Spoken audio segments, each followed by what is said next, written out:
Ma tondo bandeko balandi topesi bino bambote epai bozwami kolanda biso nganga ngonza lwankulu wa ntimi Kongo matondo yambo ya maso na tataki ya likolnese akanisaki biso bana bayindo kotingela biso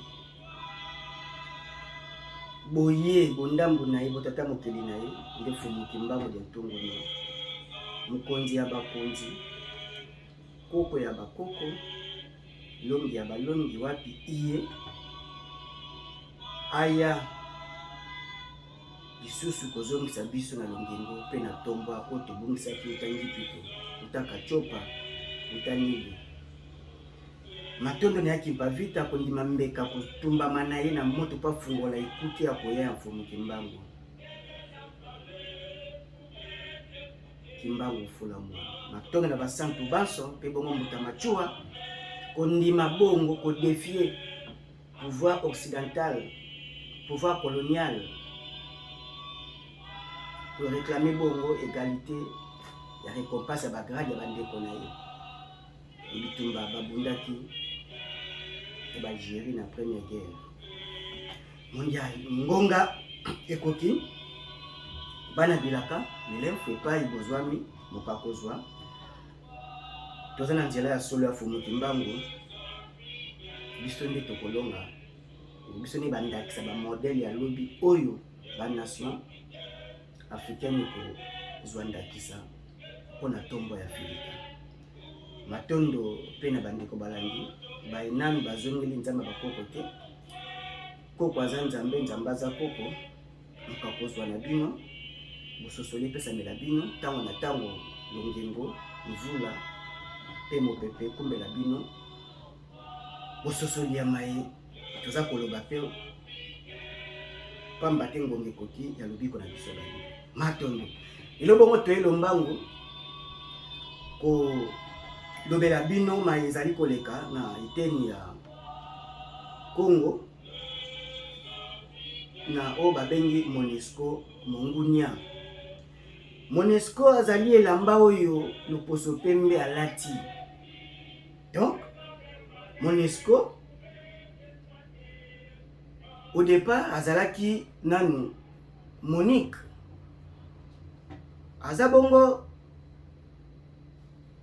mission ya Nations Unies ya maintien de la paix mais eza kaka ba conseil oyo l'Occident apesaka ba dirigeant na biso pouvoir emtioleka eza kaka bango pour la zone est baki na plusieurs groupes armés plusieurs groupes terroristes alors manque ya maîtrise nde bongo bakine au sala appel na ba casque bleu Monique et comme bongo MONUSCO donc et ayaki bongo na soutien ya armée congolaise donc pamba te ba population wana ba autochtone ya est baki na sécurité ko boma ko égorger tongo butumoy donc baye banongi et baye pe ba pesa maboko na mapinga ekolo Congo déjà 25 ans banda baye banda bazawana MONUSCO eza ba structure moko eza ba bras allongés ya ba impérialistes ya ba multinationaux donc l'Occident il contrôle à travers ba casque bleu ya ba indo parce que hiérarchie na armée eza respectée jusqu'au dents et Congo aza ko continuer ko subventionner bedi misolezo kende tala militaire congolais na militaire wana ya ONU to ya ba casque bleu tala bango omona même na état physique na bango baza ko kisana donc comme si ba soldats baza 3 fois malamu nzoto penza bo pikili ki kolongono par rapport ba soldats na biso donc nation moko te yaka kobundela nation moso akufa mpona bosomi na bino le bango baye bilan esalamaki na pouvoir sortant na bokonzi oyo euti koleka alobi malamu ete sur 62 armées ba groupe rebelle terroriste na territoire ya est bo batangele moko oyo bango si ba maîtriser nanu te. Donc il était temps retrait na bango salama bakende kasi lokola opposition a monté au créneau alobi non non non non non non bako kende te parce que pouvoir lingi et s'interniser na pouvoir et lingi e boma biso il faut ba casque bleu wana bazala pour ba sécuriser biso casque bleu mota pour sécuriser population congolaise ceux qui armé na biso moko sécuriser biso te ba imoka ba Nicole. Donc Monesco azawana et dit plan moko élaboré bien entretenu na ba occidentaux et bazawana te po ba battre la population est mais bazawana pour na ba copier ba minerai parce que guerre za guerre ya coltan ya matière première oyo commence à égorger anango ya ebele koleka mukili mobimba et ndenge ni armée koya ekozala bolamu pona bino. Donc bana be jonction ba dictat ya occident et lelo ya yaki côté azali côté bazo boma ko violer batu et ya sali lo côté agenda na yi ezala kinini ya zawana te po apesa nzoto ni makila na ye pona baimboka bana ekolo Congo. Donc na moins de une semaine au déjà balo baba 32 mais plus de 32 parce que basala ka soustraction basala ka moins na bila ya ba mort na ba nation nyonso et puis yemoko abu porta azoboma yango tolobi toza na Congo christianisé pour ne pas dire Congo ya Yesu mais toza na Congo christianisé na Congo ya fumu kimbangu na Congo kimbangu opposition ekotikala kozala te pamba te opposition ezali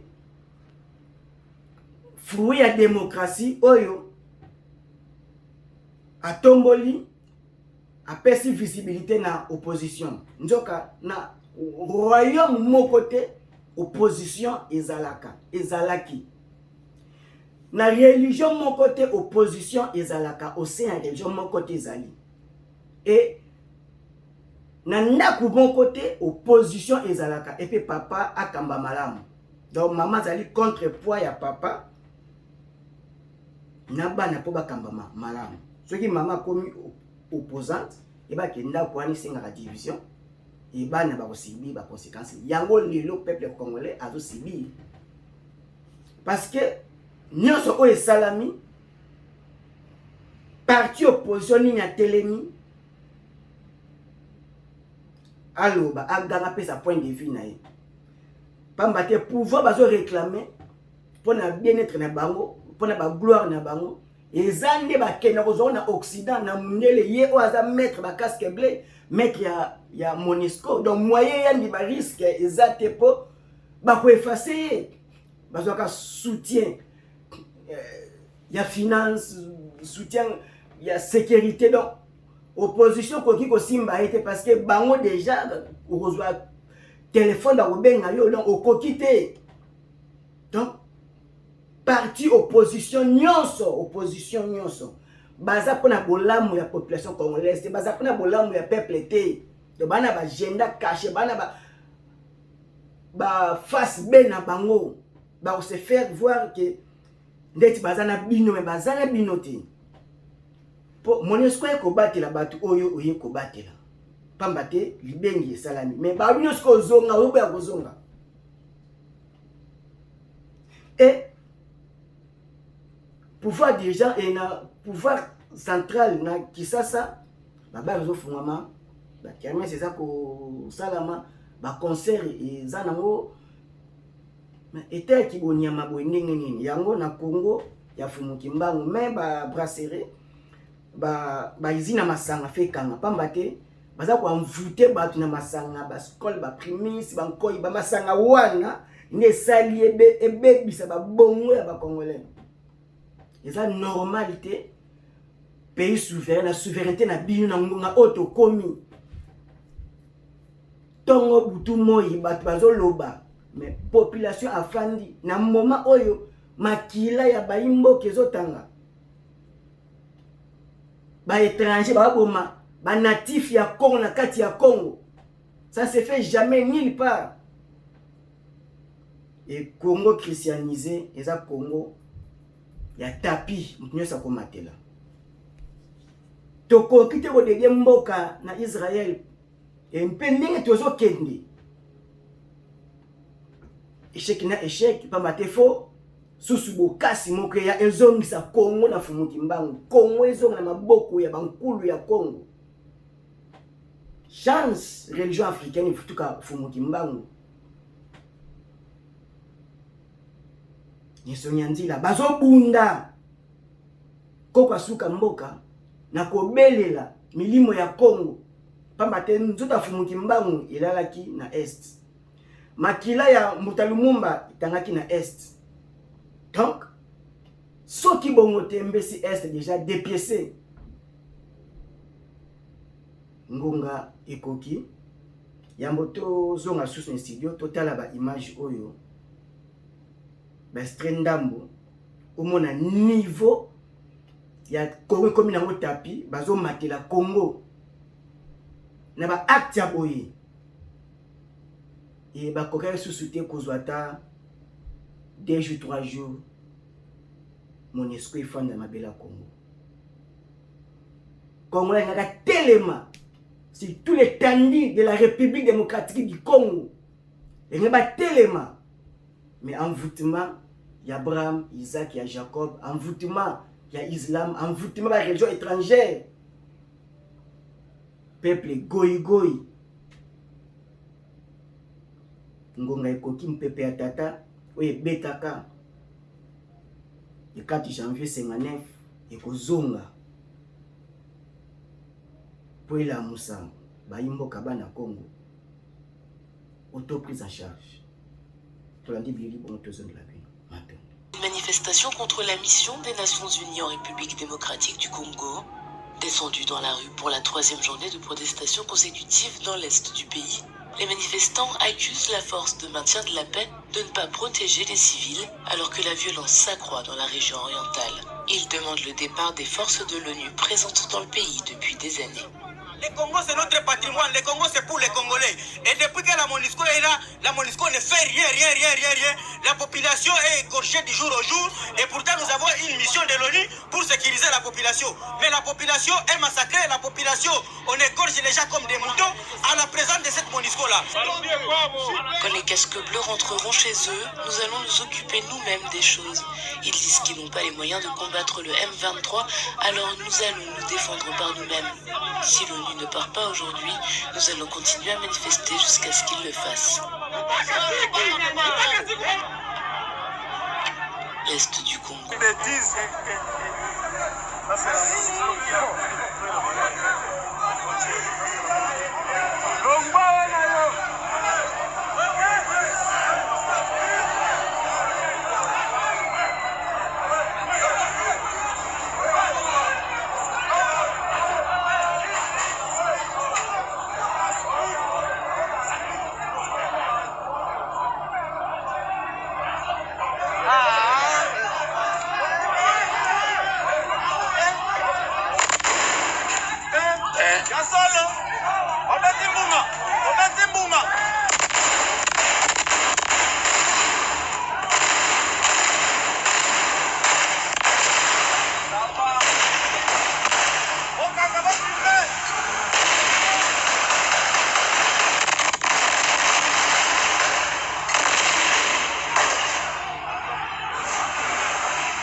Matondo bandeko balandi na bandi même avec là il faut mona makambo même to ayoka kate il faut ayoka donc même dans les soins intensifs il faut en makasi à tellement na omona oyo ileki na est ya Congo c'est eza pasi eza penza pasi makasi pe mawa pena mingi. Donc na bongo donc Congo aza plus que cadavre parce que Congo aza na degré ba faiblir Congo impossible barrière frontière même kutu cadavre aza ka respecter bimbe ba oto se bakunda ka même bimbe bakundi mais Congo te dit donc mboka ya batu casque bleu Monisco dit a forcer barrière à l'équipe naie et la logique n'a pas ça pas même 48 heures sous le territoire congolaise l'ensemble du territoire ma ça pas même 48 heures donc il faut 24 heures ba quitter Bakinde donc bakonzi ya Congo baza na 15% ya bokonzi. Donc 75 ils ont un libanda impérialiste ils ont libanda en Occident donc bazo kambaté réel donc volant bazo diriger té donc ba fandika na volant mais bango te bazo kumba pour ça inacceptable. Donc Congo n'est pas souverain, Congo n'est pas indépendant na biloko aboy. Donc bazaka mokonzi po bakonza mi bazali baka mokambi po bakambami bazali donc toza bakambi pona kobatela baimboka banikolo donc azoboma batu oyo bazofuta ye bakolo minéré bakolo mboka bakufa na mboka na bango pe gouvernement bouche be silence opposition kutu mutalobi aza kosola zate bako kenti na 2024 te 3 jours ezebele. Il faut 24 heures ba quitter ba kende. Ya onde laksa bukasi ya Congo. Ya onde lobby Congo kozala Congo ya fumuki mbango. Congo Israël, Congo chrétien, Congo christianisé, Congo tapis, Congo cadavre. Pasi na mutema. Comment na ikolo oyo bimisi ba nkoi mibali. Ba fibili yango boye. Minduki nyosa minene sama na mboka. Congo la matière première mais incapable. Mbongo nyonso na député na politique ba scientifique. Et bo pesi mukoko na spiritualité na bino. Bo pesi mukoko na fumuki mbango na bino. Et bo luni bo émerger na mécanisme nini na mysticisme nini. Donc ba pesi mukoko na lubiko na bango. Omoni toloba loko moko Joe Biden alaki contre la Arabie Saoudite prince moko prince héritier Mohamed Ben Salman aote ko boma journaliste moko na Turquie na ambassade na bango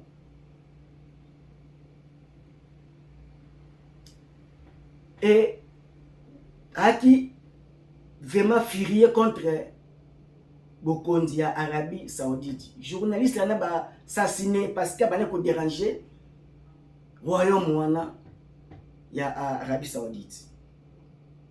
Jamal Khashoggi. Alors moi si na yé pe ba groupe mususu ba monter au créneau, c'est que Maison Blanche a réagi. Mais là bazui crise, il y a pétrole onega Ukraine. Na Russie bazobunda ba kosa biso akeba la provision en 100 ans 50 ans donc carburant est doublé et triplé abino eza l'impact na kankena na mandat ni akei na Arabie Saoudite et moi si sous ya journaliste na a ote ko kufa a moto créneau sous a lobby et réponse ya tchebe na lobby oui na garder la position na za contre assassinat ya journaliste wana engagé.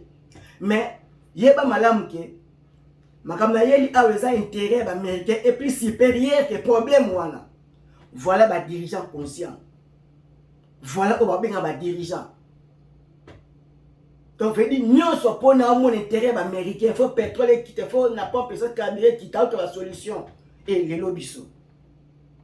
Non, tu go combattre na kubanga diwa pour ko faka kana mon conseil politique a déjà la vie ou la mort pambate azui destin il y a tout un peuple ne m'a pas canaillé. Donc c'est pas facile être un dirigeant, un président, c'est pas facile. Tu go critiquer tes dirigeants à sacré, mais il faut ba misala ya bo santé monana. Tu critiquer qui pour faire sortant. Or ceux qui bloquent pour te benga na MONUSCO makambo ezate makile ya bato wana ekozana yo zui destin na bango.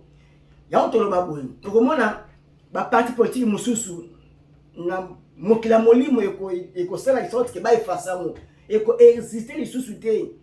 Pour ceux qui ba déclarer déjà que boza défaillant. Boza à la moyenne ne fait bosala mokila molimo ebo ba parti ebo mi yango monde spirituel. Pesa ba école mususu oyo bokonzi wana est représenté.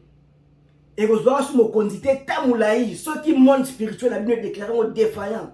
Que bochou na parce que là boza ba konzi te na libaku na fruit ya nini hasard te botanga maki uta mokila molimo bopona maki mais soki bo rempli devoir sacré te mais ba tribu oyo yeli beni ba boto ba konzi na tamulayi.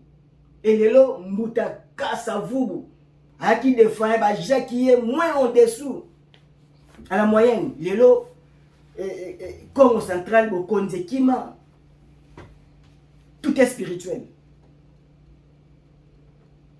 Chance ya Congo azuko pasuka mboka zo ganga zo mi pesa pasi et kobele la fani na source emballé et ko empêcher ba flèche ya occident en foutima ya occident zo senga toujours mawafumu kimbangu pona Congo et Congo ekokabana kate pamba te banyetaka mabele wana ya fumu kimbangu maya fumu kimbangu pepe ya fumu kimbangu.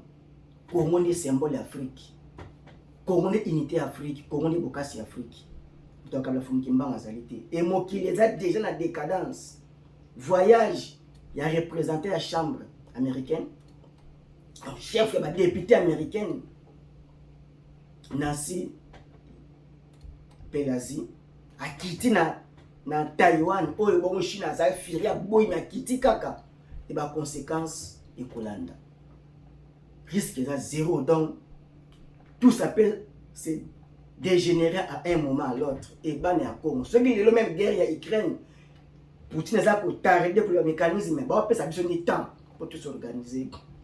Retour au bercail ce qui est le Chine même à sa saut militaire te fumugimba ba peut ça besoin temps banelaka to préparer retour au bercail ngonga ezabiso malamu te et l'Occident à l'ensemble l'homme blanc à la semaine ndenge ko matate histoire nyonso za Canada ya gloire pétant en déclin mwana wa kitekoki ngonga kola mukaya bana bilaka ya Congo pe Afrika ikoki moka kozwa na bebalandi pe ko partager pe ko s'abonner na makambo ya fumu kimba na makambo luka bolama baindo moka kozwa lipamboli o mabota baye banso azotindika sango ikine biloso baye banso azoluka bolamu ya baindo sekete bonte kakanisa kombate ya libota pe libiki ya lobi pesa na labini nato